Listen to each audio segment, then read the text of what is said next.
Good evening, good morning, good afternoon, good night. Wherever you are in the world, if you're a fan of football, this is the place to be. Welcome to the Arsenal 101 Premier League review. Get it right. Week 36. What's up, fellas? How are we doing? So I'm joined tonight by my usual suspects, Drew, the Man City fan, and Neil, the Liverpool fan. We may get a few extras as the show goes along, but for now, this is what we got. Fellas, how you doing? Been a great week, really, to be honest. Although I did just pick up then, Tony, a little bit disdain in the voice when you said the Man City fan. My feelings aren't hurt. I'm just disappointed in you right now. So, But you are the Man City fan. no, Oh, it's not the words. It was the tone of the words. Oh, They can cut deep some days, you know. Sorry. Yeah, Oh, I get that. So how's everybody's week been? Mine's been okay. It's been okay. Good stuff. How about you, Drew? It's been all right. Got a good result in midweek, so pretty happy. 1-1 draw. I'd say that's a bit of a result at the Bernabeu. Yeah, it is actually. It Yeah. is. Considering last year we shipped 3 goals in the space of 6 minutes there, so I'm pretty damn happy with that.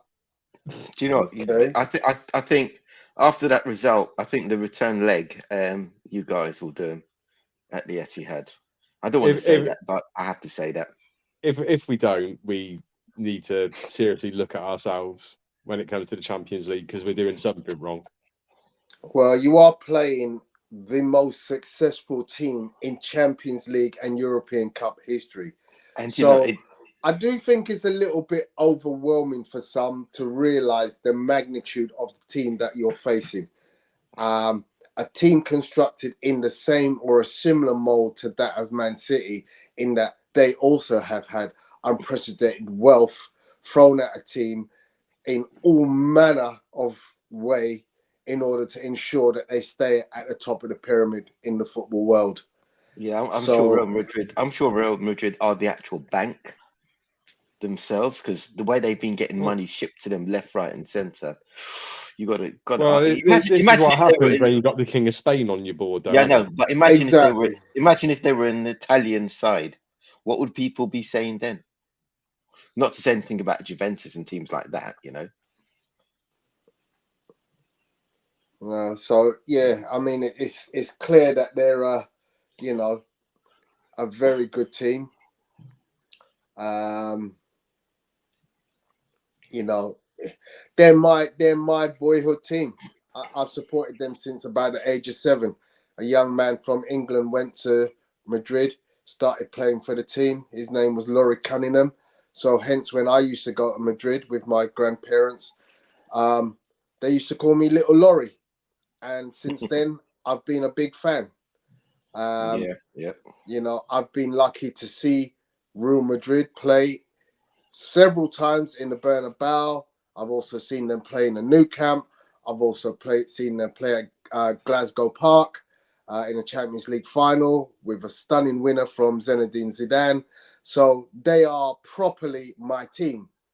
I've known players who have played there personally, invited to Spain to go and watch the team play. So they are properly my my second best team, favorite team. So I've got no qualms in saying my loyalty in the return fixture is with Madrid, but they have to be given the kudos that they deserve because they are the current holders of the trophy. And despite the fact that I do honestly believe Manchester City are the best team in world football right now, there's just a little caveat that says this is still Real Madrid. Just to check, though, we could make you really sad this season then. Yes, because we would have only won the Copa, the Copa, whatever it is. Del Rey, Copa del Rey. Copa del Rey. That's it. Yeah, but he's talking about you being upset because you're an Arsenal fan and the Real Madrid Yeah, fan. we could be double dipping on your emotions right here. Yeah. Totally. Yeah. But Neil, what's going on with Liverpool? What's your what's going on there, son? I don't want to say anything because I don't want to jinx it. We've got a 6-match winning streak at the moment. Wow. Fortunately, United and Newcastle lost their last games. You know, so we have an outside chance. It's still not in our hands, but we have an outside chance that if the form of those three teams continue as they did last week, we will be that much closer to maybe getting into the top four. At the moment, Can I just pass one little thing on this? Obviously, we've come to expect. I've got a little bit of a dislike for Liverpool. You really would never have guessed that. There's one team that I dislike even more, and do you know what? I'm really going to be supporting Wolves against them this weekend. So, well, the thing is, Rashford's not playing, is he? He's out for the rest of the season. So there's the FA Cup sorted. Yeah. Seriously? So, yeah, he's out. He's injured, man. He's injured. So, and the thing is, what was the stat? The latest stat was that this season Rashford has scored 30% of United's goals. Yeah. I can't remember who the next player is, but the next player, it's Fernandes. Right, he's only done 11%. So without Rashford, they would definitely not be where they are now this season. Well, I think overall, isn't it? He's had a hand in 60% of goals. Yeah, but he scored 30% of them. Yeah, that's a lot, considering when you look at what United have been doing. So you take that factor out, yeah, and put another player in who wouldn't have hit that percentage. Where would they be now? They wouldn't be in the top four. Well, just for a little bit of context there, Erling Haaland's been involved in 30% of Manchester City's goals this season. Yeah, but come on, how many goals has he scored and how many goals has City scored? Well, yeah, that's when it becomes ridiculous because you then realise if he's scored as many goals as what he's got, we've actually had a pretty good season without him. That's what I'm saying. But it also shows that realistically, has he made that much of a difference to the way you guys are? Not really, because you're winning anyway.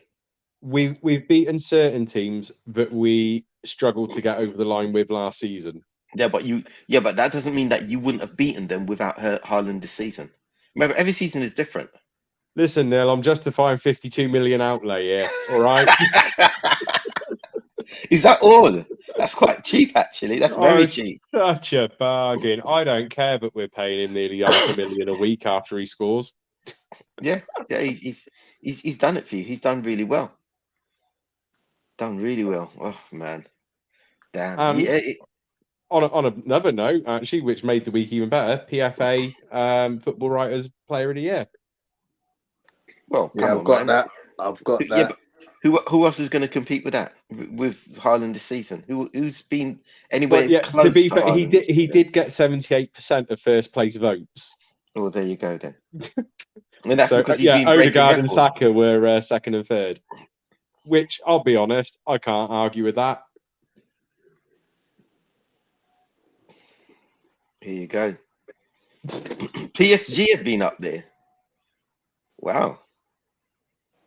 But then the French league isn't that great anyway, so I'm not surprised. No.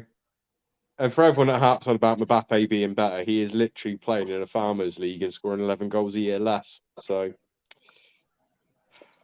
yeah, to be honest, I've watched a couple of their games this season, and I have not been impressed, considering the players that they've got and the way you look at them struggle to score goals against some of the teams that aren't that great in that league.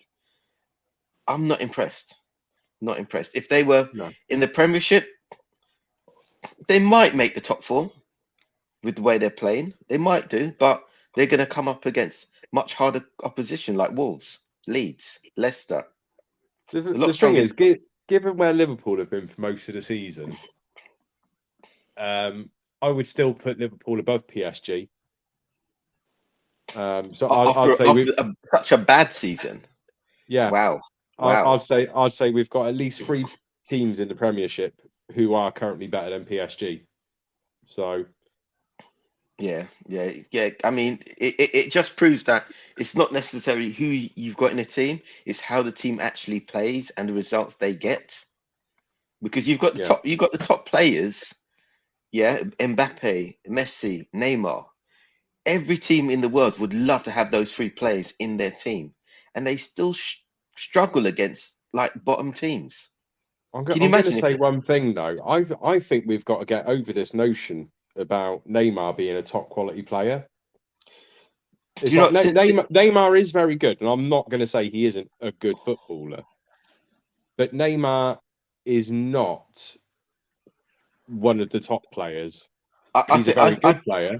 yeah, I personally think that ever since he left Barcelona and went to PSG, he's just gone downhill. Yeah, biggest mistake of his career. Yeah, I couldn't gone. agree It's more just with that. gone downhill. He's just not looked like the same player. Hmm. Had he swallowed his pride and decided to stay there with while Messi was there, then I think that he would be a much better looking player and he would have done a lot better at Barcelona I don't think his compared to what he's attractiveness done. comes into this, Neil. If I was talking about attractiveness, I'd be talking about Ronaldo, right? He's a handsome fella. But Well, we're talking about fat Ronaldo, yeah. oh yeah, oh definitely, definitely. What a man! But he's got the body of a god right now. Buddha comes to mind, but you know, body of a god, man. So I shouldn't say that. Was a great player, and I shouldn't tease him like that. It all happens to us eventually. Well, not that bad, but it does happen to us. Yeah, this is what happens when you retire on millions in the Yeah, bank. yeah. To be honest, if I had that sort of money and I could eat like that every day, I'd probably look like that as well. Be that big, but you know, I'm Unfortunately, broke. we're living in the Fortunately, we're UK broke. Yeah, on the breadline now. yeah. With the way bills are going up. But anyway, let's not go into politics. We're here to talk about football or football politics, we should say. Yeah, Definitely. All right. So I'm just pulling up some more Jose, stats and Tony, you stuff were for you there to trying talk to. about. So we got that. I'm hoping Andy joined us because I've got something for him to talk about.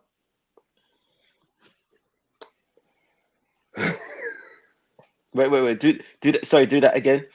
Oh, I can't do these ones because Andy's Okay. not here. look, Okay, right, here's one for you, we're all Neil. allowed the entertainment, Tony. Okay, go for it, Neil. Right, Klopp on Champions League as a factor to make new signings. Will we be making new signings? Yes. Um, I can't really say because as much as whatever I say is always going to be wrong because Liverpool have always done what I haven't expected them to do. Yes, we will make signings. Hopefully there'll be midfielders. Oh, what's his name? Old fella. He's on his way out now. He might be going to Brighton. James Milner. Looks like he's on his way out. He doesn't want to finish his career, well, his playing career at Liverpool. He wants to continue at Brighton. So the rumor is. Hendo looks like he's going to stay for another bloody season. Sorry, I shouldn't have said that. And whoever comes in, it's all rumors at the moment. So I'm not going to mention any names because it's probably all going to be wrong. Okay, let's talk about your Champions League place. Okay, so Champions League. As I was saying before, we're on a 6-win streak at the moment.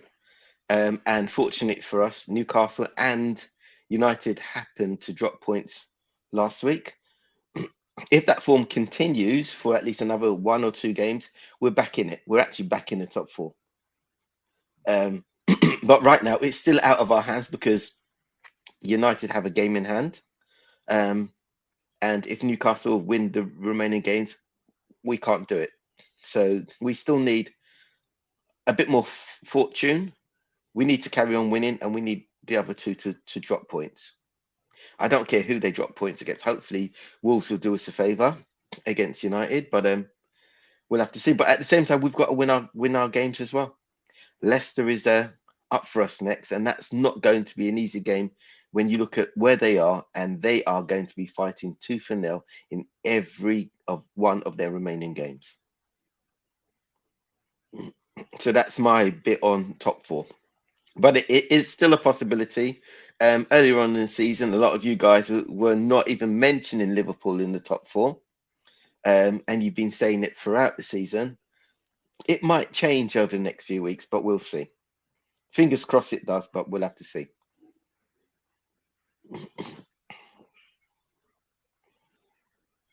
Oh, can I say something about Chelsea? Can I? Who have they signed? Go ahead. No. Can you take that off? I want people to see me clapping. Well done, Fat Frank. You got your first 3 points in God knows how many games it's been, but you've actually got your first 3 points, Frank. Well done. 21 games. 21 games. 3 points out of it was 3 times 21, 63. Well done, Frank. You're onto a winner there. You're onto a winner. Okay, you can put the graphic back up now, Tony. Sorry. All right. In my head, I've just got this picture of Todd Bowley and Frank Lampard as Dalboy and Rodney. And next year's going to be our year. Yeah. So this one's for you, Drew. Go on, talk to us. What's Pep complaining about, bruv? You got 16 teams? I mean, Pep's complaining because it keeps pressure off of players. If you make the excuse before anything bad can happen, the players don't have the pressure. We've got to expect it now. Pep is one of the great bullshit artists of modern football. Really? I would never have guessed that, mate. He's like a more charming version of Jose Mourinho. So I love him to bits, but we all know that Pep says shit to distract from people focusing on the squad. The team aren't thinking about anything. It's all off of them now. So yeah. So when you think about it, because you guys you've almost got 1 foot in the Champions League final. You're leading the Premiership at this moment in time. There's a lot of pressure put on you guys to win because everybody's expecting you now to win. So yeah, he's going to come out with stuff like that to take the pressure off the players. Yeah. We can't have supporters going round doing what you didn't do this, Neil, in all fairness, but I know a lot of Liverpool supporters last year were counting a quadruple before you played the FA Cup final. Yeah, I don't know why. But then again, so it wasn't just the Liverpool supporters. You had a lot of the pundits. Yeah. Also, every opportunity they got to open their mouth about Liverpool, they kept talking about this quadruple. And I'm thinking, hold on, we haven't got there yet. We're nowhere near there yet. Why are you talking about it? The most you can say at the time is you're still in all 4 competitions, and that's it, and just leave it there. But they kept saying quadruple, and then everybody started believing it because it was mentioned so many times. Yeah. On TV, and I'm thinking, no, we're not there yet. We're nowhere near there yet. Yeah. So I think Pep's doing the exact right thing at the moment. Klopp done the exact right thing as well. You got to keep talking it down and talking it down. Yeah. I mean, personally, I'm going to be honest. I think we can do it. But your team talks for itself. And as much as I hate saying that, you guys are too good right now, and you've been too good for a long time. Well, we didn't even throw a substitute on Tuesday night. Yeah, but do you need to? I'll be honest. Part of me wanted to see Mahrez brought on. No, but you'll bring him. You'll bring him against them. Who you lot got next in the league? Who you got tomorrow? Everton. You probably play him tomorrow against Everton. I mean, you've literally got 2 teams you can play at the same time. So when you talk about 2 Champions League and a Premier League, and who are you going to rest? You don't need to rest anybody. It does need to be pointed out, though, we don't have 2 teams of equal quality. We have 2 very good teams, No. Don't say you have of equal quality, because when you say that, you're talking about comparing your team to your team. I'm talking Yes. about comparing your second team to the rest of the league. Yeah. Our second team isn't that much better than second place in the league at the moment. Oh, fighting Sorry. talk, fighting talk. I'll Shots take have that. been fired, It, sir. it, it should be, because they spent 650 million on it. You spent 72.5 million on Pepe, and how'd that work out? Money doesn't That's not. guarantee anything. Yeah, but hang on. 72 million is still less than Harry Maguire. Yeah. And it's still way less than half of your team. Don't rope us in with Harry Maguire. That's the rags. And I'm just going to put it out there. Jack Grealish at 100 million, you've got a buyout clause for a reason. If you want a player with a buyout clause, you have to meet the clause. I'll comment on Jack Grealish. Beginning of the season, I thought he was pants. Yeah, terrible first year. Not worth the price tag. Not worth it. But I must admit, the past 2 months, he's now starting to look close to what his worth is. What you guys bought him for? Because I'll be honest. He's doing a lot in the games. If he has another game against Carvajal like he was having at the Bernabeu, Carvajal could be a lucky boy to stay on the field. Yeah, away from Spain. Yeah, but he's doing that every game he plays. He's taking more and more control, and he's doing a lot better things.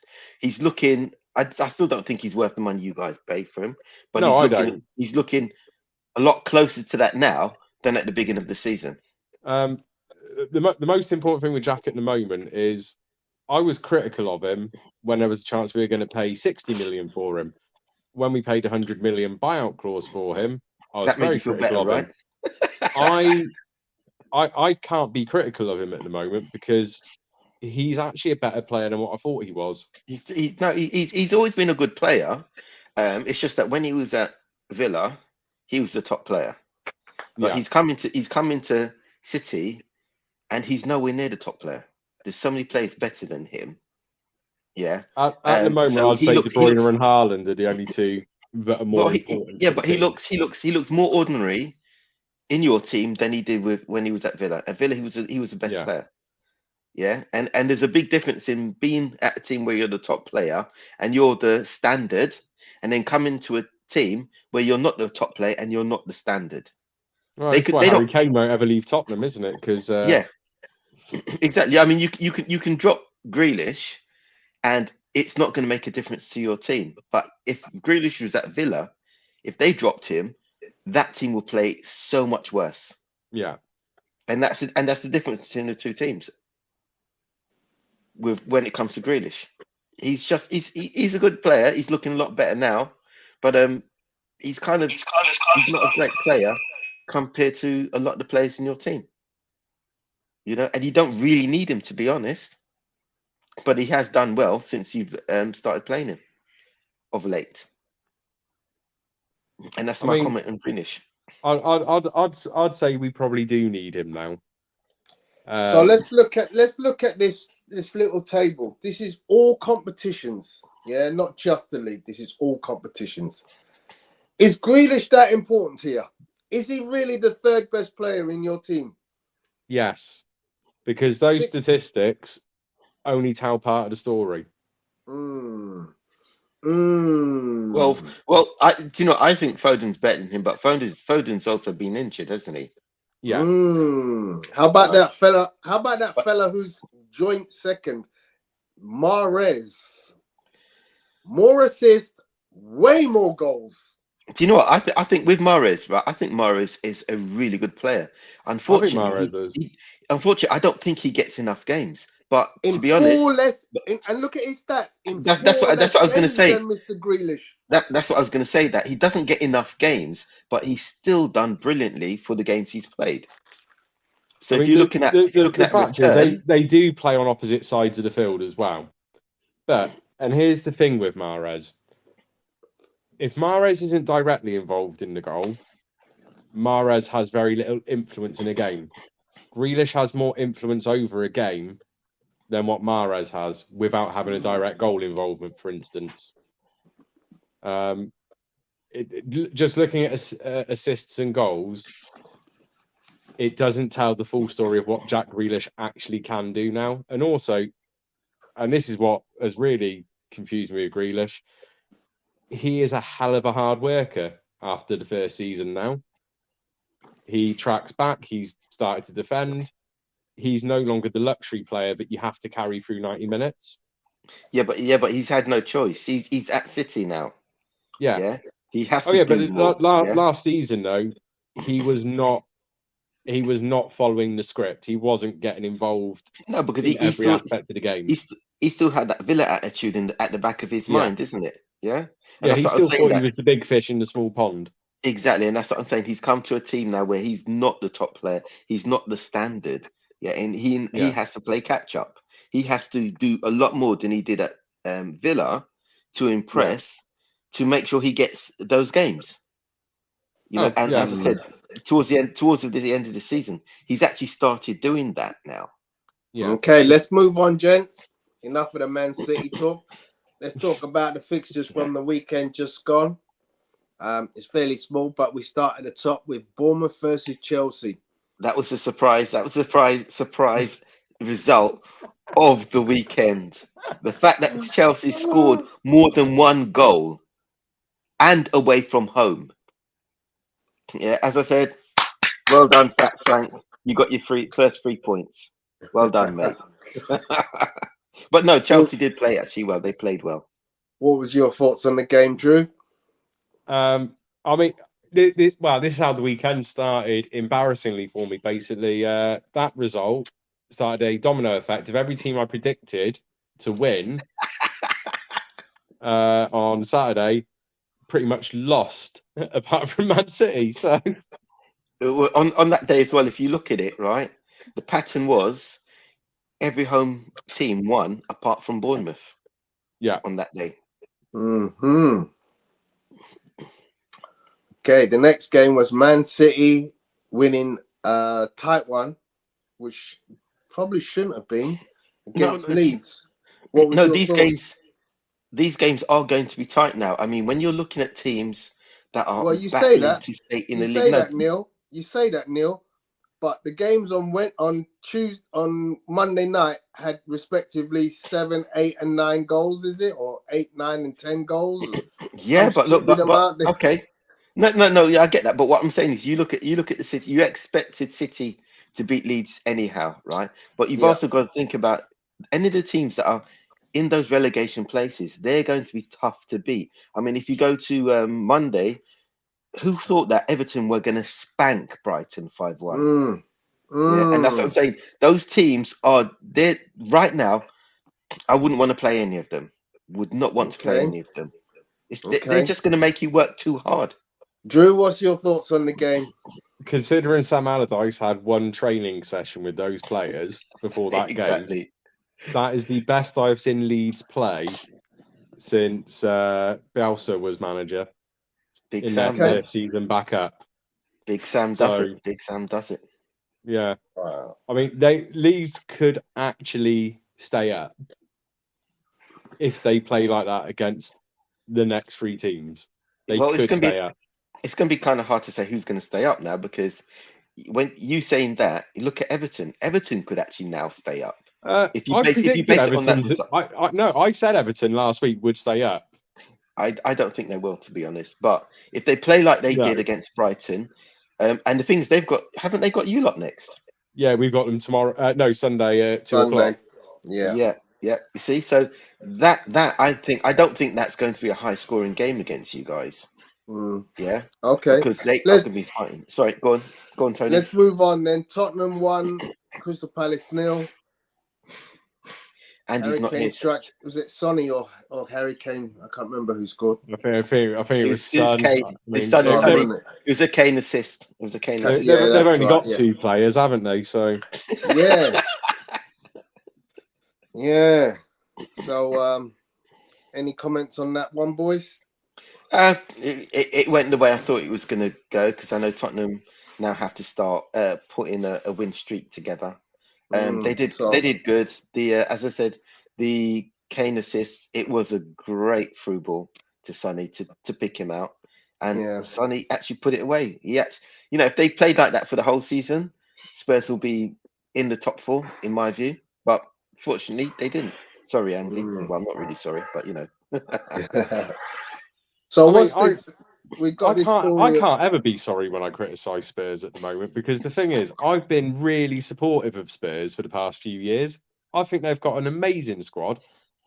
They're just so piss poorly managed. They're actually winding me up. no, So Christ knows how Andy actually feels. Spurs. The best thing about Spurs is the stadium, as we know, because it's their Yeah. owner, right? Yeah, their it's a owner. great stadium. I have been there, Oh.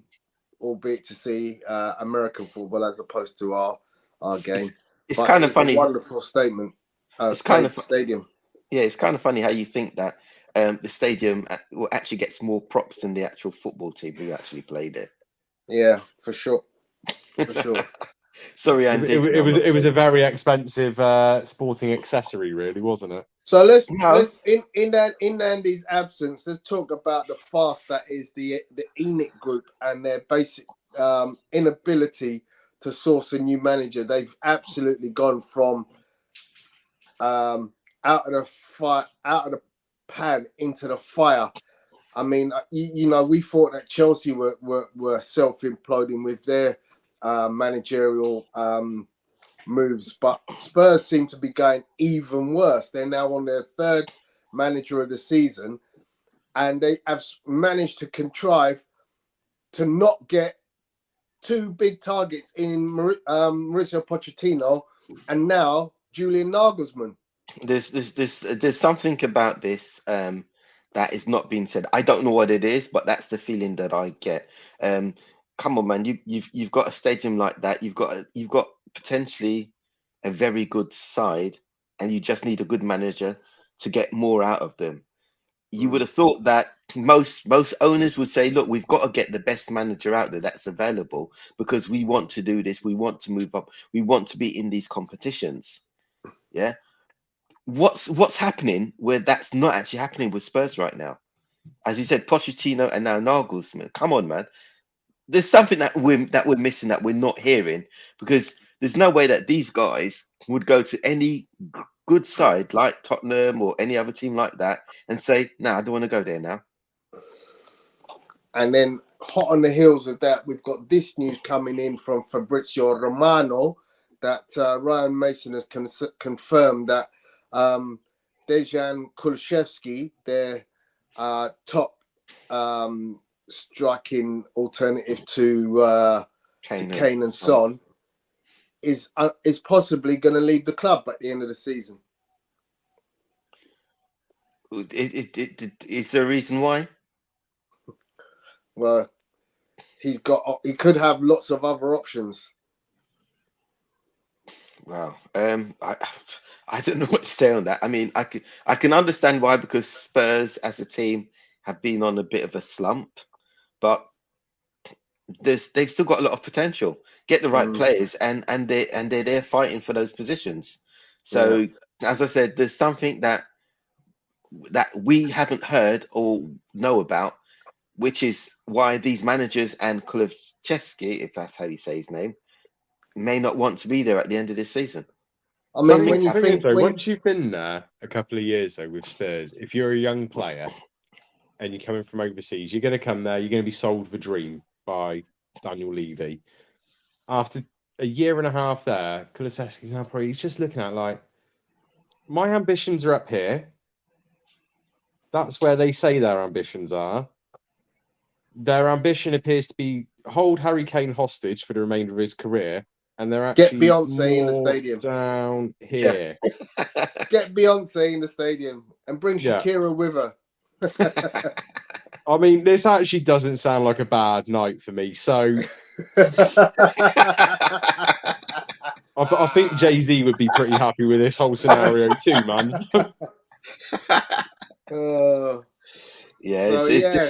There's something that's not been said that obviously is happening at Spurs, why you're getting the reactions of the people that we're hearing about not wanting to be there or not wanting to come there.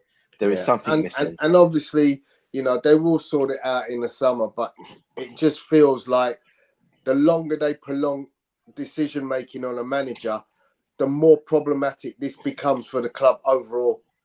Maybe they're waiting. Maybe they're waiting for Fat Frank to end his Chelsea temporary position. The thing is, from what Listen, the way things are going on, you never know.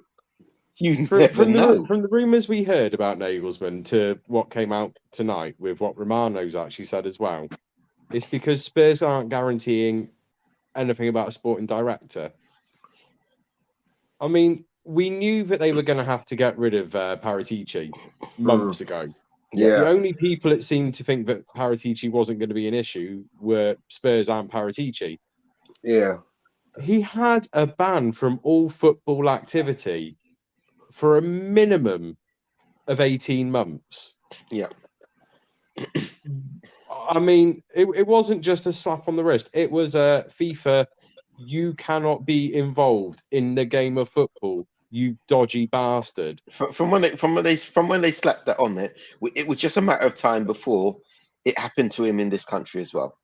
Yeah. And now he's gone. Spurs obviously have to do a lot to find a replacement. And I suppose it's not ideal that they're also looking for a manager at the same time. And now they're looking to hold on to some of their players.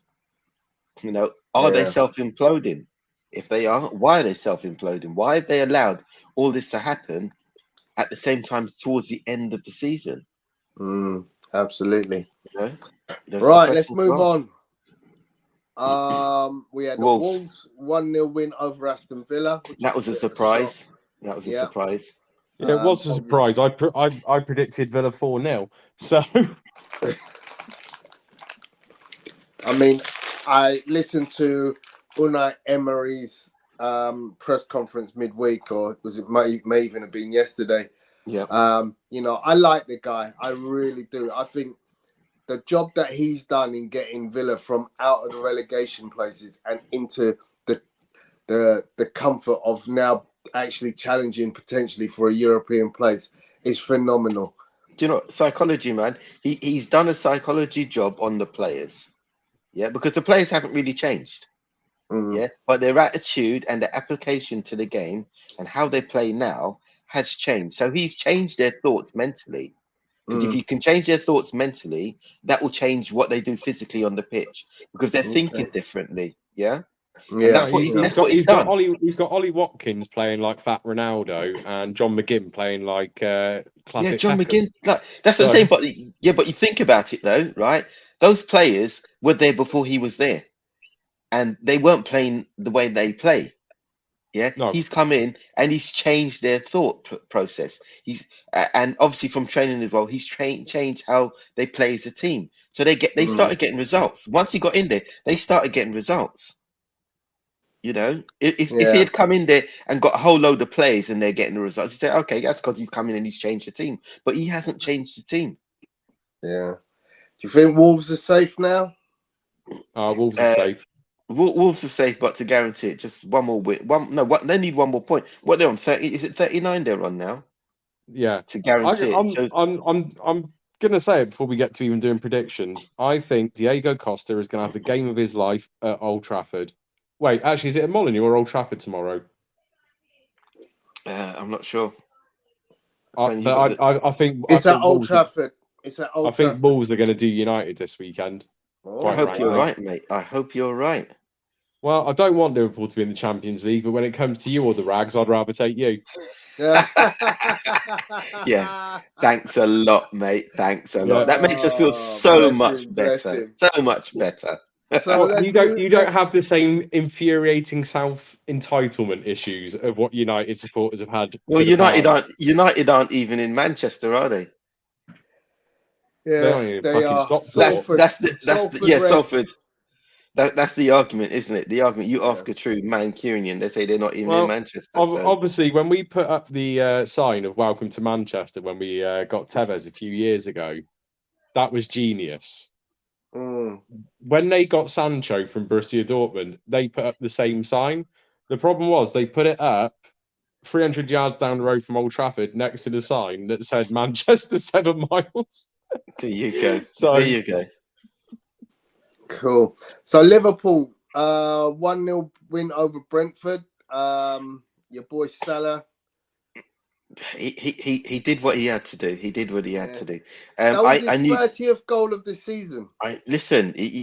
I was gonna say that it's hard to believe that he still scored He has scored so many goals this season, and we have struggled the way we have struggled. But hopefully that's behind us now. As I said, we've got a six-game winning streak. But I don't want to harp on about that because I feel like I'll jinx it for the game against Leicester. So I'm not going to say more about that. But yeah, the game against Brentford came up and put up a good fight.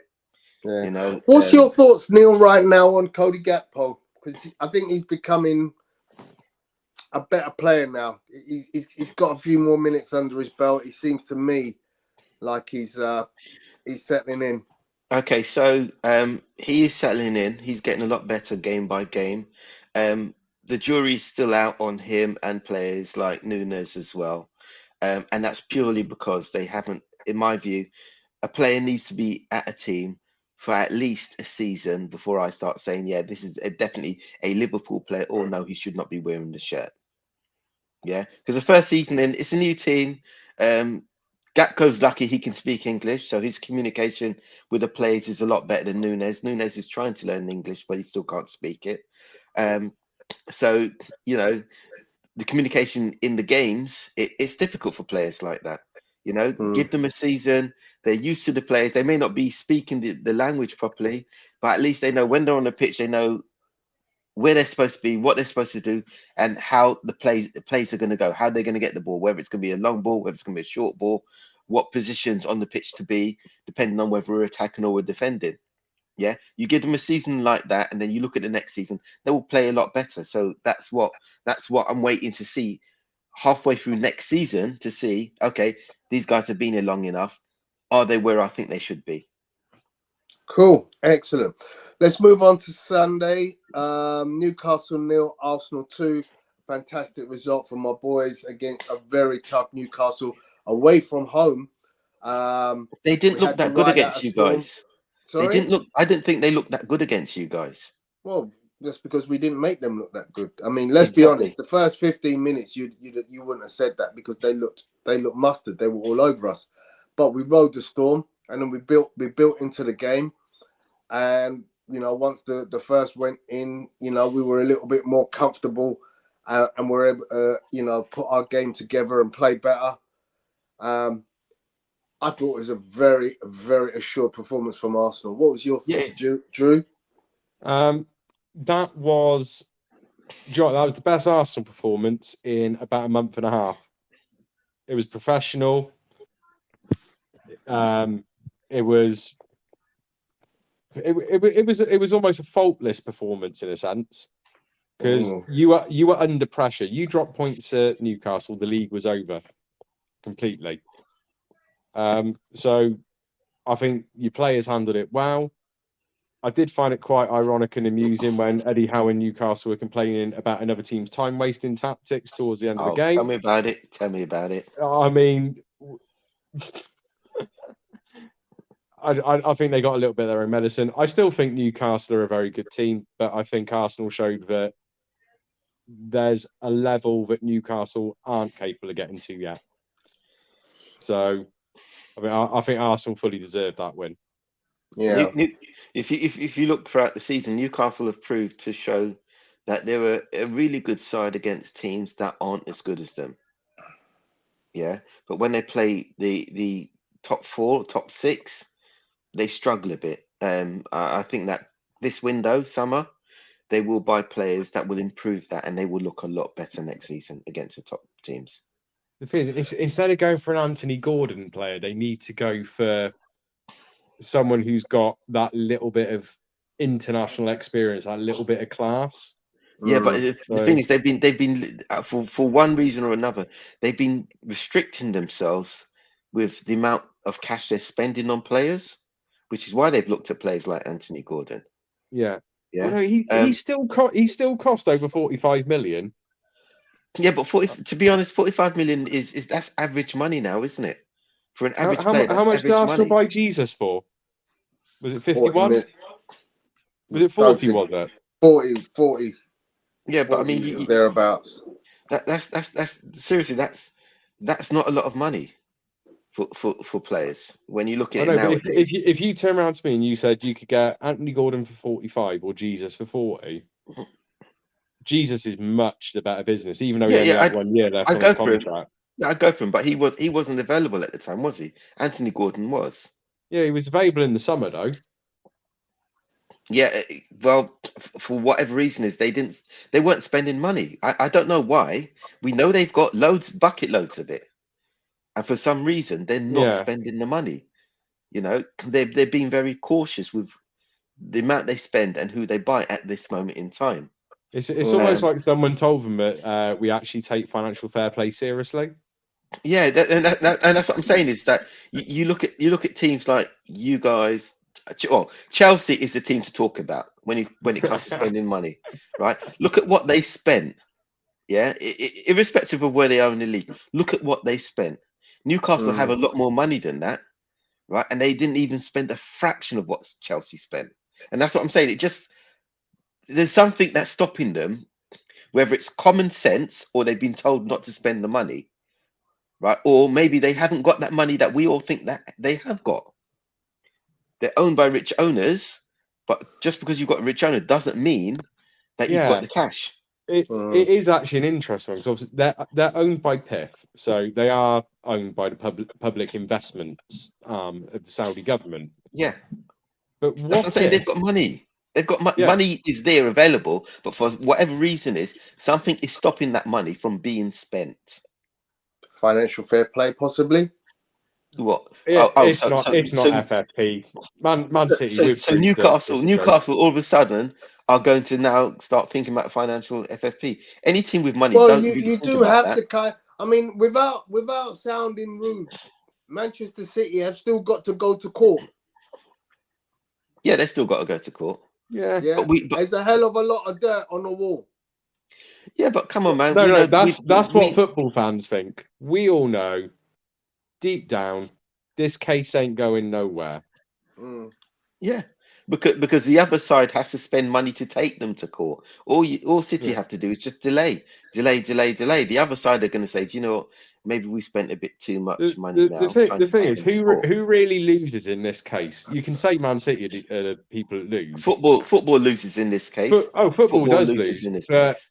Man City lose, and the Premier League are inept because they've known this for God knows how many years, yet they've never been able to act on it.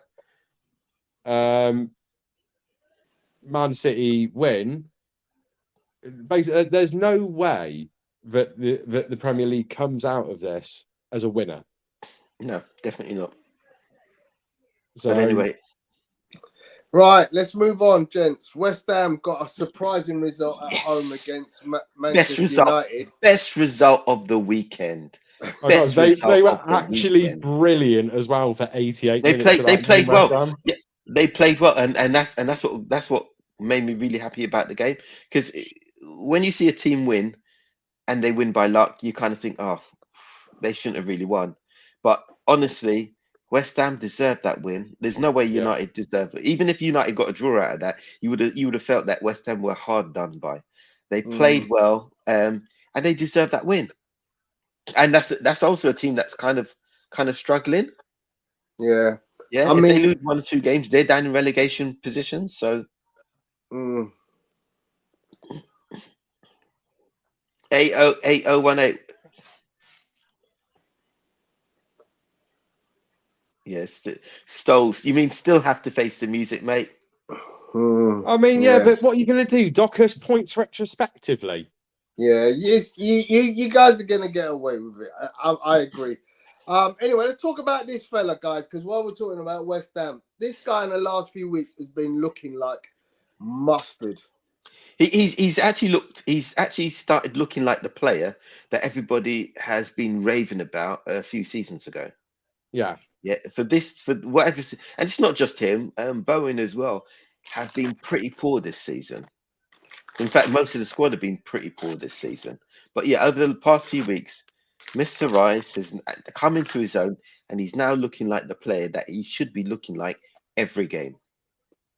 Although Yeah, I do need to say one thing about Declan Rice. I genuinely actually do rate him. I think he's a great holding midfielder. He's twice the player Calvin Phillips is. I'll be honest about that. Are you hinting that you lot are going to buy him? We need to buy him. We there would be no point buying him because although I think he's twice the player Calvin Phillips is, I don't think he's actually as good as Rodri. Okay. So Okay. I think the biggest problem for Declan Rice's career right now is West Ham have said we will sell him for 120 million to a Champions Yep. League club. Yep. If you are a Champions League side right about now, you already have a player who is as good as, if not better, than Declan Rice. To be honest, Wrong.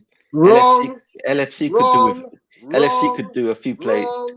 Wrong. I mean, Manchester LFC aren't United. currently a Champions League team, though. Do you know? To be honest, we could do with a Declan Rice. We could also do with a Jared Bowen as well. You very much could do with Declan Rice. Yeah, we could do with a Declan Rice. And you look at our midfield. Come on, man. He'd definitely be one of the better midfielders. Here's the thing, though. Who would you prefer to have? Declan Rice for 120 million or Jude Bellingham for 120 million? Put it this way, the fact that you said 120 million, you've already seen what we said about Jude Bellingham. Yeah. Declan Rice is not coming to Liverpool for 120 million. No, way. This is what I mean. The team that needs him the most wouldn't spend the money on him. Exactly. But they should. They should. Oh.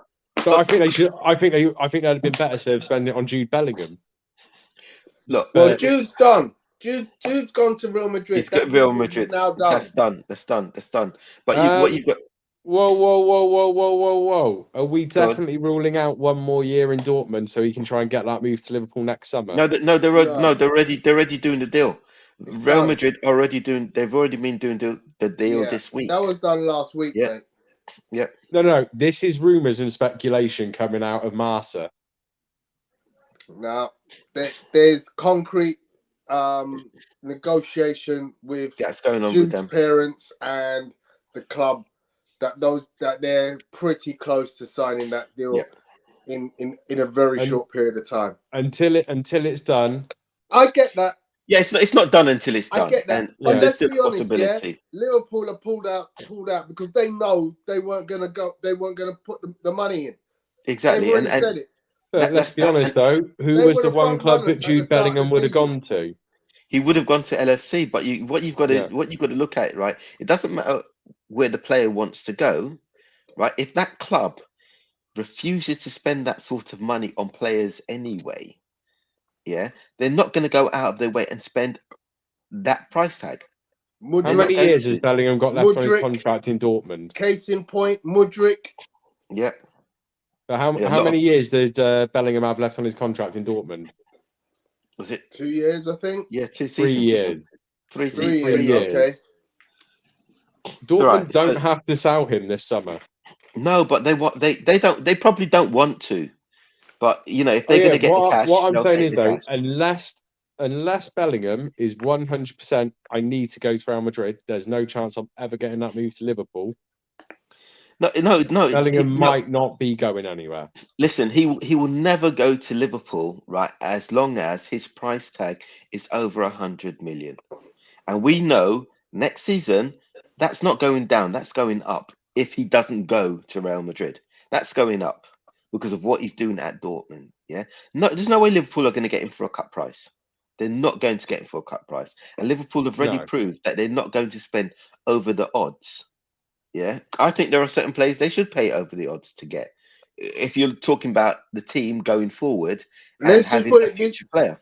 And to support that argument, if he was to stay at Dortmund next season, guarantee you Man United have got the money next season to buy him. Yeah, well, he would not go to United. But money talks, my brother. Exactly. I would rather see Barcelona pull some financial levers, as they like to call it. You mean a couple of shotguns and balaclavas? You mean, I yeah? mean, I mean, at least we're blatant about our cheating. I mean, fuck's sake. Financial levers. What the hell does that even mean? It means a couple of shotguns and a couple of balaclavas, mate. That's what it means. Yeah, Yeah. we've robbed a bank and mortgaged off everyone's future. That's what they are doing. Yes. Ah, Right, let's move on. 3 games on Monday night. What a day! What an That absolute Fulham day! Leicester was a cracker. That was a Yeah. cracker. I mean, Yeah. I ended up watching 2 out of 3 games and thought to myself, I've just like won the lottery of watching football. It was like, what is going on here? To be honest, those 2 games, right, involved 2 teams in a relegation battle, right? And those 2 games were better than any of the other games previously. When you look at football, goals scored, incidents, those games, if you didn't know, if you came from another country, you didn't know who was who, you would have thought that those 2 games had the top 4 teams playing each other in the league. Right? That's to me, that's how good the games were.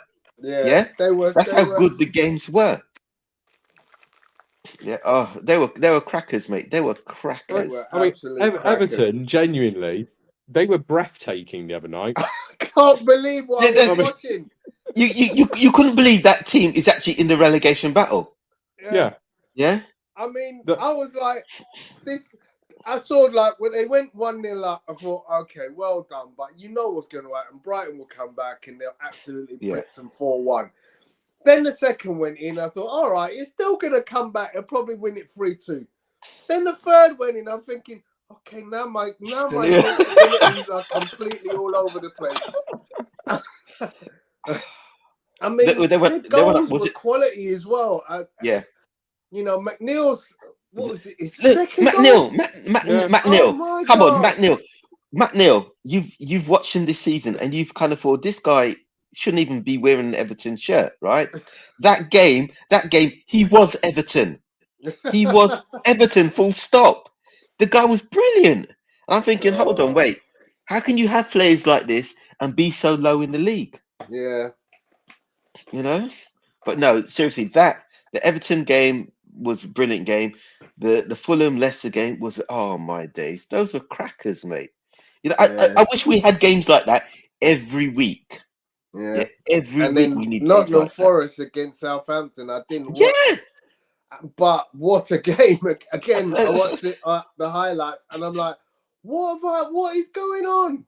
Exactly. And that's what I'm saying, right? The teams that you don't want to play right now are the teams in relegation battle because the best 3 games were with the relegation teams. Yeah. Everton won theirs. Unfortunately, Leicester lost theirs, but Forest won theirs against Southampton. I mean, and Southampton scored 3 goals. Yeah. What a way to end the week. What a way to end the week. Absolutely. Brilliant. Absolutely. Right, we appear to have lost Drew.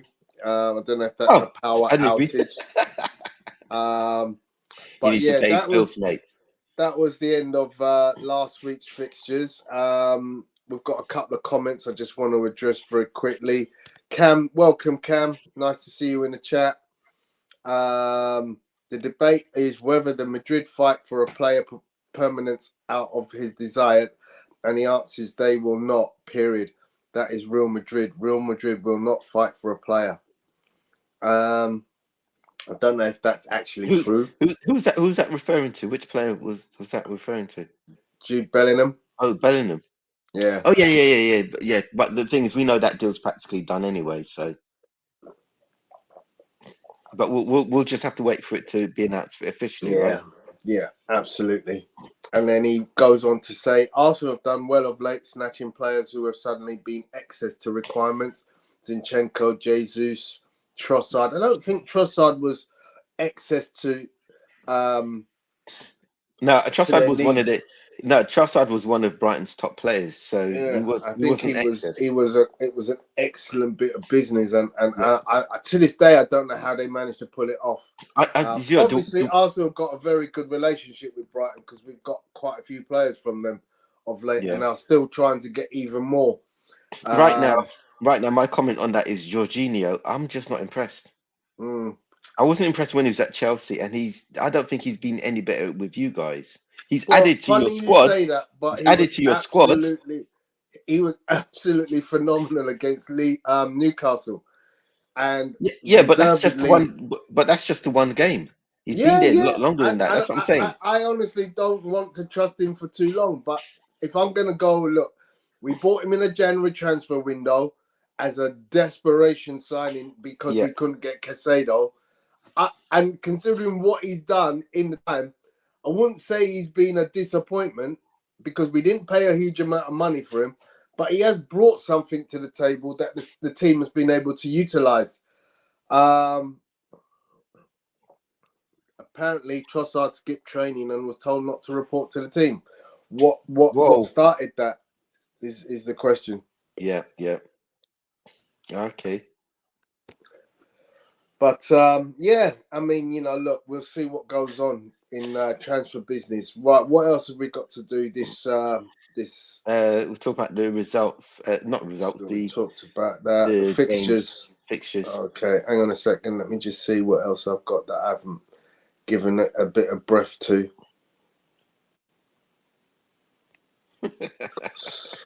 I like that big top picture, man. On Spurs. That's great. That's brilliant. Make sure I've got everybody in. Varane is back for Man United. To help secure top four. Well, we'll have to see. We'll have to see. Okay, so some news on Granit Xhaka. Arteta on Granit Xhaka's contract. I'm not going to reply to certain stories about Xhaka. I'm extremely happy with Granit. He's having an incredible season. This is probably the best season he's had at the club. We are really happy to have him. My comment on that is basically, I think we'd be remiss to let him go right now. I think he's a player that has shown his worth in an extraordinary manner this season. He's turned it around. He's turned it around this season. That nobody at Arsenal would have foreseen him having. He was already written off at the beginning of the season. Yeah, so. I mean, literally, he was excess baggage to the Arsenal team at one point, but this season has turned around in such an amazing manner for him. Yeah. And the fact that he's now had more assists than Bruno Fernandes tells you something. That says a lot. That says a lot. That says a lot. Has been good. See, yeah. I would say, and this is from my perspective about Xhaka. In the previous 2 seasons, he cost you 9 points against Manchester City. Yeah. This year, he didn't cost you any points against Manchester City. He could actually have got you some points if the rest of the team were at the races in those 2 games. So pushing him further up the field, letting him have a bit more involvement in the attacking side of the game, and not leaving him on his own to cover other parts of the team. He has been a vastly better player. Yeah, absolutely. So the other bit of Arsenal news, Aaron Ramsdale's new contract will not be signed this week, but it's almost done and verbally agreed. It will take some days to check final details, prepare all the documents and make it official. New deal will be valid until 2028. So it looks like we're tying in Ramsdale into a long-term contract. I believe the same is applicable to Bukayo Saka. From what I understand, they've done all the graphics and all the media stuff to prepare for the announcement of his new contract. So everything is done. It's just a matter of timing, and I'm pretty certain they're just waiting for the right time to release that news.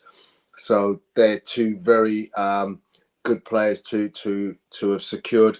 Obviously, we still await William Saliba and Gabriel Martinelli to sign on the dotted line.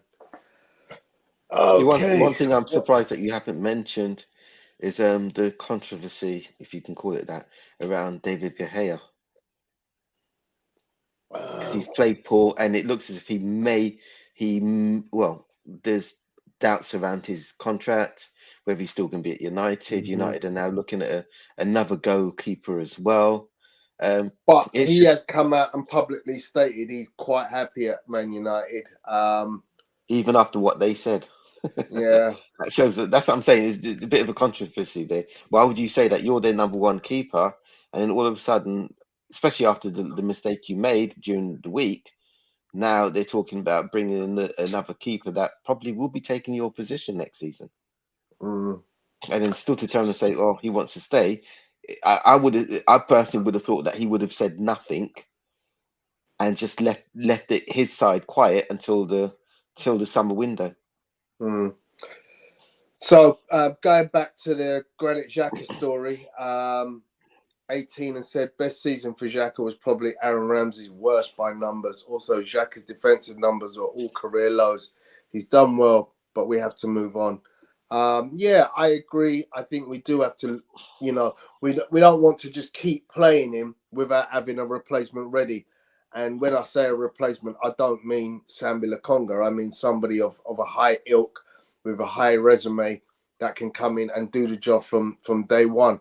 Ideally, we get someone who comes in next season and they just hit the ground running. And Jack is a backup player. But yeah, keep him around because he's obviously a very strong character in the dressing room. Right back, Leipzig, not right back, RB Leipzig's Mohamed Simakan. Forget about him when I was thinking of viable right back signings. Was surprised with how good he looked in attack when I saw him play for Leipzig that one time in the Champions League. So that's a player that's been linked heavily with Arsenal in the last couple of days. I mean, they're the sort of favourite for the right back slot next season was a guy called Fresneda from Portugal, I think it is. But this Mohamed Simakan has suddenly come to light. But obviously, it's that time of the year where, as we come towards the end of the season, clubs are getting linked with players. And obviously, we do see that some clubs actually started doing their business early. And hopefully Arsenal will be one of those clubs. I want to see us do business so that come July, when I might be in America watching Arsenal play Man United in Washington, because I happen to be out there for a fight on the weekend in Las Vegas. And if everything works out right, I might go to the game on the Wednesday in Washington and then fly out to Vegas on the Saturday or Friday night for the fight on the weekend. So lots of things are potentially in the offing. But I'd like to see our new players, should we get new players, on that trip, because I'd like them to do the business earlier. 18 says, one good season in 5 years doesn't make Xhaka's career any different. He stepped up, yes, but 4 of those years he cost us greatly. I'm not going to even talk about the previous 4 years. It's all about the here and now, because what you're doing now is more important than the 4 previous. And there's lots of players I can bring in a case in point of this one season wonder, one X, Y, and Z at certain clubs. This one season wonder has almost won you the league. Yeah. So you don't need to. Also, over the last 5 years, it'd be unfair to lay a lot of blame at Xhaka's feet. It's been poor ownership, mediocre management a lot of the time, terrible management, and there's been appalling play from a lot of your squad in the past 5 years. So to blame Xhaka alone would be unfair. Exactly. In a team with the likes of Mustafi and Sent that. What was his name that came from? Was it United and then you lot shipped him out? Mkhitaryan. Not Mkhitaryan.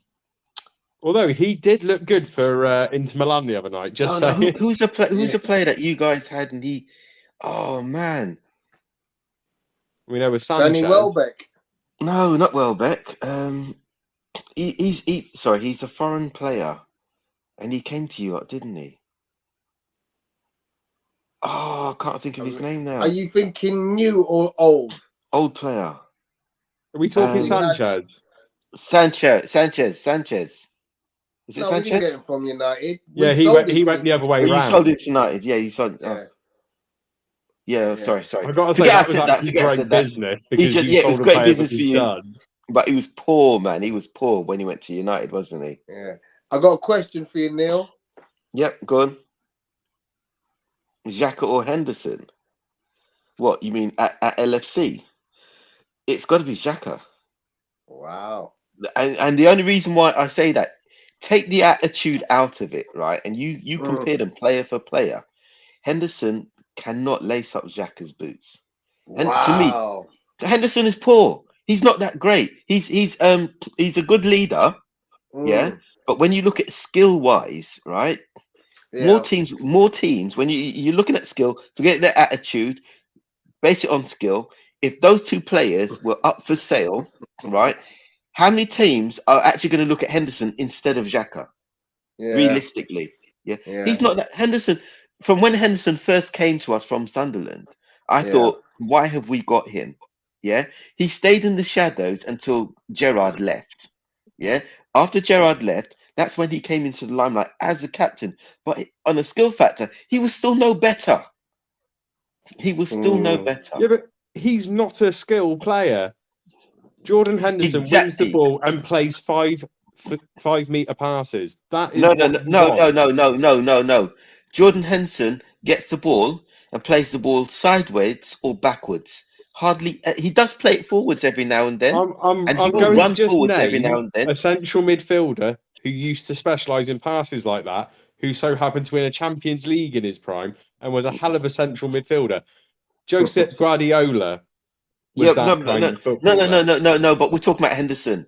You can't compare Henderson to any good players. I'm sorry, this just feels like you have a thing against the northeast of England now.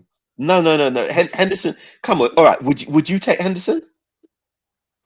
No, but we have Rodri. No. Would you take Henderson? That's the question. Would you take Henderson? If we go back before Abu Dhabi United brought the team, yes, I would have done because we had Didi Hamann on his last legs. Didi Hamann on his last legs is better than Henderson on his best day. I don't think Didi Hamann on his best legs was actually that good. So, sorry, Hamann. I genuinely didn't rate Didi Hamann. He's a lot better than Henderson. He's always been. Even today, he's better than Henderson. Yeah, but he is also a twat. He's still better than Henderson. It doesn't matter what you call him. He's better. Henderson is rubbish. I genuinely, I can't believe I'm doing this. Let me put this argument with so many Liverpool fans. Let me just put it this way. One thing. Let me just say one more thing. Right, take Jordan Henderson. Right, what team in the top 7 teams would he fit into straight away? Come straight in and go straight. No, he wouldn't. United. Yeah, it would be. Really, you think he's better than? You think he's good enough to get straight into that team? Over Man United, Tottenham Hotspur, straight in. No, McTominay. I think McTominay. I don't think he's a great player, but I think he's better than Henderson, and he's done a lot more than Henderson for United. I'm sorry, I think I'm actually better than Scott McTominay, and half the time I'm on crutches. So. to be honest, I don't like McTominay. I just don't like the guy. No, I think Jordan Henderson though, he could walk into United, he could walk into Spurs, and any Spurs fan that says otherwise is absolutely lying. I think he could get in the rotation at Arsenal because I think he is better than Jorginho. Really? He could get into the rotation at Arsenal. Wait. What have you been smoking, mate? Seriously, what have you been smoking? I resent that comment. I actually happen, and I can't believe that I'm saying this. I actually happen to have a bit of a soft spot for Jordan Henderson. Jordan Henderson, yes, we know. I don't know why. I could tell. Yeah, I could tell. Yeah, because there's no way he's better than Jorginho. No way. He's got more Champions Leagues. Yeah, he's got more Champions. Jordan Henderson. Look. Henderson's not good enough. He doesn't deserve, as far as I'm concerned, should not be wearing that red shirt. And he's too old now anyway. Get rid of him, man. Get rid of him. Yeah, you should have got rid of him 2 years ago, mate. Should have got him in the first place. let's finish off, boys. Oh, we were looking at the fixtures. Yeah, let's go into the new fixtures. So, we'll go round the houses the way we normally do. I'll start with you, Neil. Leeds at home to Newcastle tomorrow morning or tomorrow afternoon. Tough game for you, Newcastle, but I think they'll do it 1-0. Drew. 1-0 Allardyce effect. So the Allardyce effect has had its chance. I think they get one good game out of that team, and then Newcastle will be on the bounce back. So I see them winning 3-0. Aston Villa at home to Tottenham. 2-1 Villa. I think Villa have done well this season. Mhm. They've had one bad game, which was last week. I think they're going to bounce back. Tottenham are obviously going through their problems at the moment. I can't see them winning this game. Sorry, Andy. 4-2 Villa. Whoa. Wow. High scoring Whoa. game. That's a lot Whoa. of goals. Someone don't like Tottenham, do they? That's No a lot of comment. goals. I don't think Spurs have enough quality in their midfield to keep Villa's best assets quiet. Quite honestly. It's all right. It's all right. They'll be going for Henderson in the summer, so don't worry about it. Okay. He's going to have a So, home. I think this one will end up 2-2. Chelsea at home to Forest, Neil. Oh, the question is, will Fat Frank get another 3 points? No, I think this is actually going to be a draw because Forest have to solidify staying in the Premiership. They're going to fight more for it than Chelsea. Chelsea can't move up and can't really move down realistically where they are now at this place in the season. So I think that'll be a draw. 1-1. Okay. Drew? See, I agree with 99.9% of what Neil's saying. Other than the score, right? No, I would have been agreeing with the score as well, but because we can't be boring, I'm gonna just throw in that I think Chelsea players might have a little bit of a bounce of confidence at the moment. They know that Frank's on his way out anyway. They know they're going to have Pochettino next year. It's time to do a bit of impressive work. I think Chelsea could get a mighty 1-0 victory. Oh. I'm going to join you on that fence, Drew. 1-0. I was thinking the same. I'm thinking Chelsea will get a win. 1-0 to Chelsea. Okay, Crystal Palace at home to Bournemouth, Neil. Oh, this one's going to be a tough one to call. Neither team have done well last week. Do you know what? 0-0. I call that a no-score draw. I think we could get a full house on this because I can't see a goal. It's a 0-0. If any game had a 0-0 written all over it this season, It's it's this this. one. Tony.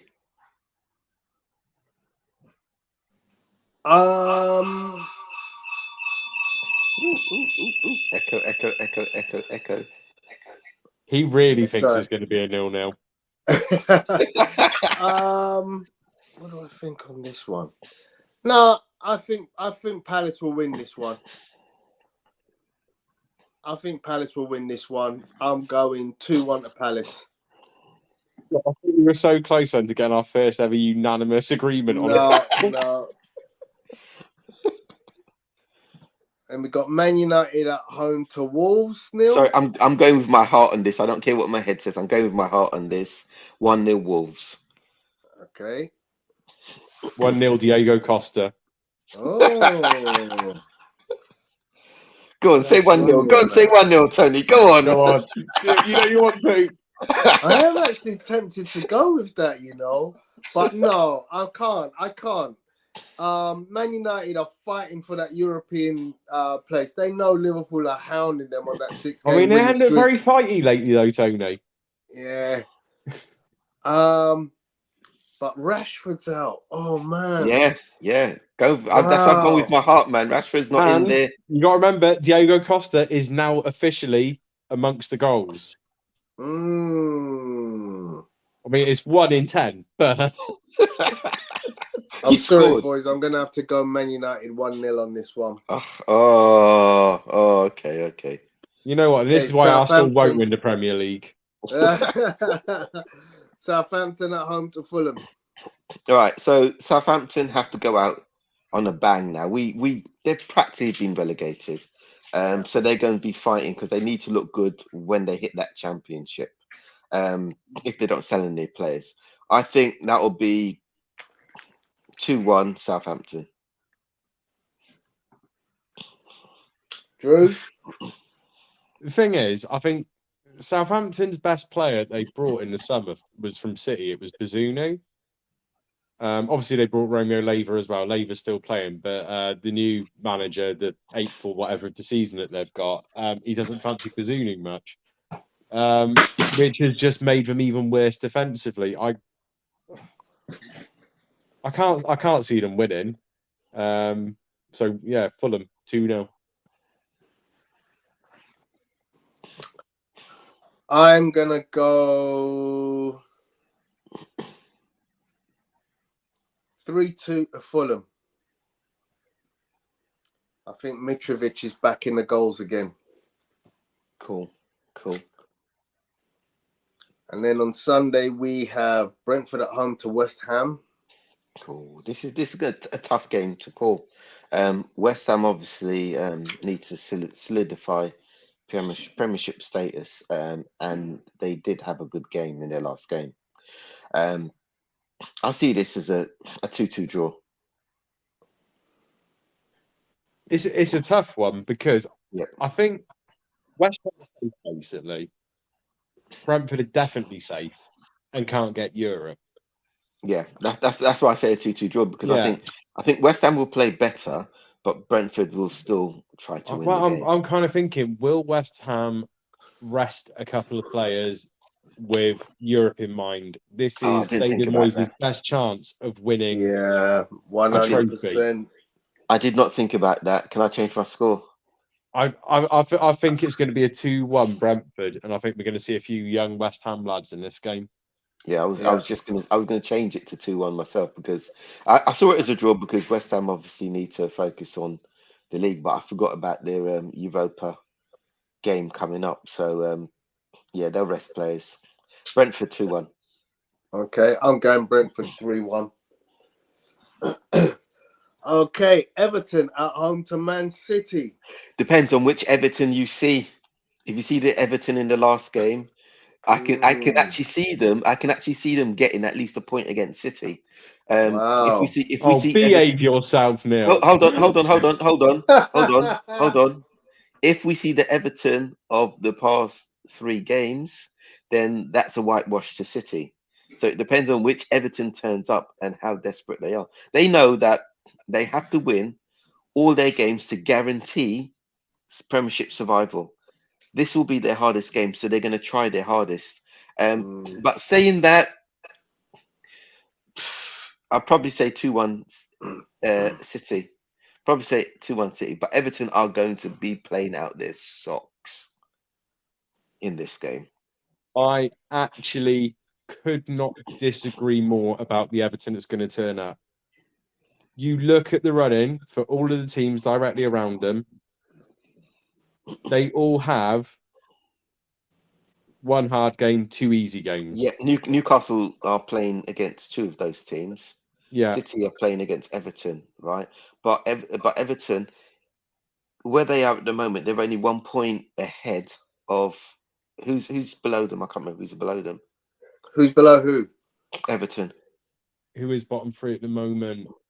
Leicester, Leeds, and No, Southampton. 2 points. Right. 2 points, right? So Everton are hoping that we beat Leicester, but they have to get at least a point against City.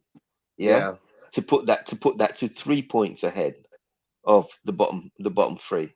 They need a result. They cannot afford to lose that game. If they lose that game, and just say, for example, City are fortunate to beat Liverpool, then Everton drop back in the bottom 3. I will And put that's what I'm it saying. like this. I think regardless of how many City put past Everton on Sunday, I think that bottom three is the bottom three. Okay. Wow. I think Right. I think that Leicester will get out and Everton will take their place. That's my view. I think Wow. Leicester are down. When you're relying on Harvey Barnes being your best player at the moment, you're in trouble. Mm. I think though City beat Everton 4-1. Yeah, but Everton are relying on it's Dwight McNeil, isn't it? Dwight McNeil is a very good player. Ask any Burnley supporter. No, and he had a blinder in their last game. I know, which means, judging by the fact I have taken an interest in Burnley since meeting my lovely wife, I can confirm that Dwight McNeil is good for a game, and you will need to be relying on getting a postcard for the next couple of weeks. So, So he's taking a yeah, trip then, yeah. 4-1 City. I don't think Everton are really going to put up much resistance because it is not about this game for them. Okay, I think Everton will win 1-0. Everton's their mindset is they have to win their all remaining games, irrespective of the results around them. If they win all remaining games, they survive. Yeah. They can't afford to drop points in any game from a mentality point of view. So that's why I say, but I still think City will be maybe just too strong. Well, But it's going to be a tough game. unfortunately for Everton, we've still got to play Brentford and Brighton, so we're going to put up maximum effort to make sure we do not drop points against the weakest team that we've got. Yeah, as I said, it's going to be a good. It should be a good game. Okay, what's the last game? Is Arsenal against? No, it's not the last game. Arsenal against Brighton, and then Liverpool game. Arsenal Brighton, Neil. Arsenal are still chasing, obviously, that top spot. They're going to be too much for Brighton. I think that will be 3-1 Arsenal. Okay, Drew. Danny Welbeck 2-1. Welbeck. Danny Welbeck, eh? Rubbing it in his old team's face. That's what you're saying, right? Okay, so This is Arsenal what you get for playing me as a right winger. Yeah, Arsenal back at home. The crowd are vociferous to take us to the win. Arsenal win 2-0. I think we're a little bit more assured defensively because Zinchenko's out for the rest of the season, and I actually prefer Kieran Trippier as a defensive fullback. He's not as weak as Zinchenko is defensively, although Zinchenko offensively is miles superior.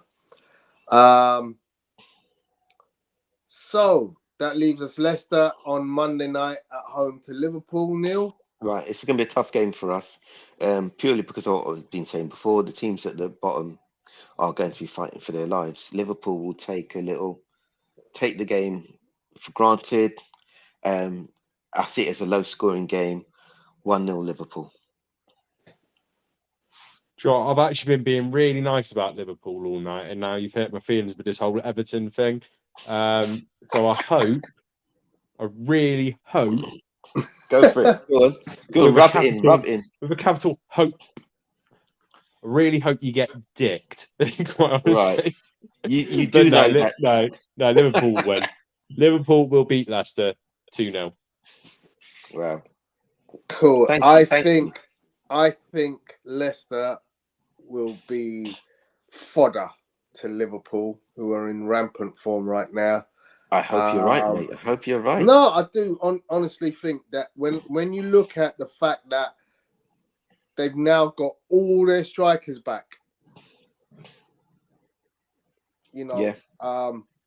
Klopp has got an abundance of riches up front. So it's a case of just feed them the ball and they'll create, which is what they used to do. Plus, I think I'm going to go for 3-0 to Liverpool. Yeah, the thing is, what you've got to look at is when we're defending, because when we're attacking, Alexander-Arnold has that hybrid role of defense. Yeah, but remember, midfield. It's Leicester, mate. Their best player is Harvey Barnes, as Drew said. It's not. You're not got anything to worry up top about. I think Van Dijk can go on holiday for a week. Don't say that, because he will. He will. Don't say that. You're. Are you on mute, Drew? We can't hear you. Something's up with your sound, mate. Say something, Tony, just to make sure it's not my headset. Not. It's. I can hear you. Nobody can hear him. Oh, he's gone. back. So he's going to reset. Yeah. Okay. So, yeah, that completes the action. Obviously, it's another week of European action. The big game of the week will be the Real Madrid, Manchester City, second half. Just saying, the week will be highlighted by the second half of the Real Madrid, Manchester City game. Let's talk about that very quickly. Neil, what's your prediction for that game? It's hard to say. My head says City will win that probably 3-0, but we're talking about Real Madrid, who have the best Champions League history of any team out there. And even though their league form has not been great, their Champions League form has been brilliant. And they've done that even when they played against you guys. Your goal was brilliant, but their goal, what a goal. And we're going to get quality in the second game. I still think City will probably outdo them, but it's not going to be an easy game for you guys. And Real Madrid will score at least one goal. Yeah, I think they will score. They will score. I genuinely think they will. But and they kept Haaland out as well. Yeah, no, I think he was just a little bit more worried about getting the Rudiger treatment that Gundogan got with the flying headbutt. No, they kept him out, man. They did well. No, whether they can do whether they can do that in a second game in a row, we'll have to see. I think Alaba had a much better game than what Rudiger had. Yeah, Rudiger got all the credit, but quite honestly, Rudiger could have got a couple of yellows in that game for some of his little antics. Carvajal was lucky. That game is not going to be decided by how you guys play or how they play. It's going to be decided by the referee. Yeah, if the referee's got the balls for the game. Yeah, it's going to be decided by the referee. Because the first game was decided by the referee, to be honest. Yeah. Yeah, there was a lot of yellows that didn't happen that should have happened. And had he brandished those yellows, you would have seen a completely different game. Well, this is the thing. I've seen a lot of criticism for the referee from Real Madrid and Man City fans. We had a much better game because the referee was letting things slide. Yeah, you did, but that's what I'm saying. So it's going to be realistically decided by the referee in the second game. If we get a good referee like we had the other night, if the referee's straight down, and a no nonsense referee, then you will see yellow cards brandished, and that will determine how the game ends. Yeah. So what's your final prediction on this one, Drew? I think City are going to win 4-1 at home. 4-1 against my mighty Los Blancos. Wow. 4-1. Well, you got to remember, Alaba will be starting, but probably at left back. Yeah. And Adir will be back. Not being funny, Adir, last time we played him at the Etihad, looked like a deer in headlights. So I'm confident. I don't think that he'll cope with having Haaland as come much up with against a him. master plan. Do you know what? I do rate him as a manager. Ancelotti. Yeah. I think Ancelotti and Guardiola are the two best managers I've seen in my lifetime. Yeah. Quite frankly, I put them both ahead of Alex Ferguson. Wow, that's big. Which is saying a lot, because as a Man City fan, I appreciate Sir Alex as a Man City fan. But I think those two are better managers all round. Wow. Okay. So my heart is Real Madrid. My head says Man City should win this, but I have to go in my heart. So I'll take a scrappy 2-1. 2-1, Real Madrid? Yeah, they're my team. But we will come back next week and we will review what's happened. It's got a lot of good fixtures to look at this weekend. thank you, gentlemen, very much for your time this evening. No problem. We've had a fairly lengthy conversation. Shame we couldn't have had Andy in to give him his plaudits. You mean take the mick? yeah. You mean, yeah? Whoa, it's constructive criticism of his Good. beloved. Sorry. Exactly. To give him constructive criticism. Yeah. Sorry, Andy. We're not Gentle taking the mick. ribbing, I believe they call it. Just a little bit, yes. But guys, have a great weekend, and hope your teams all win. Well, nearly.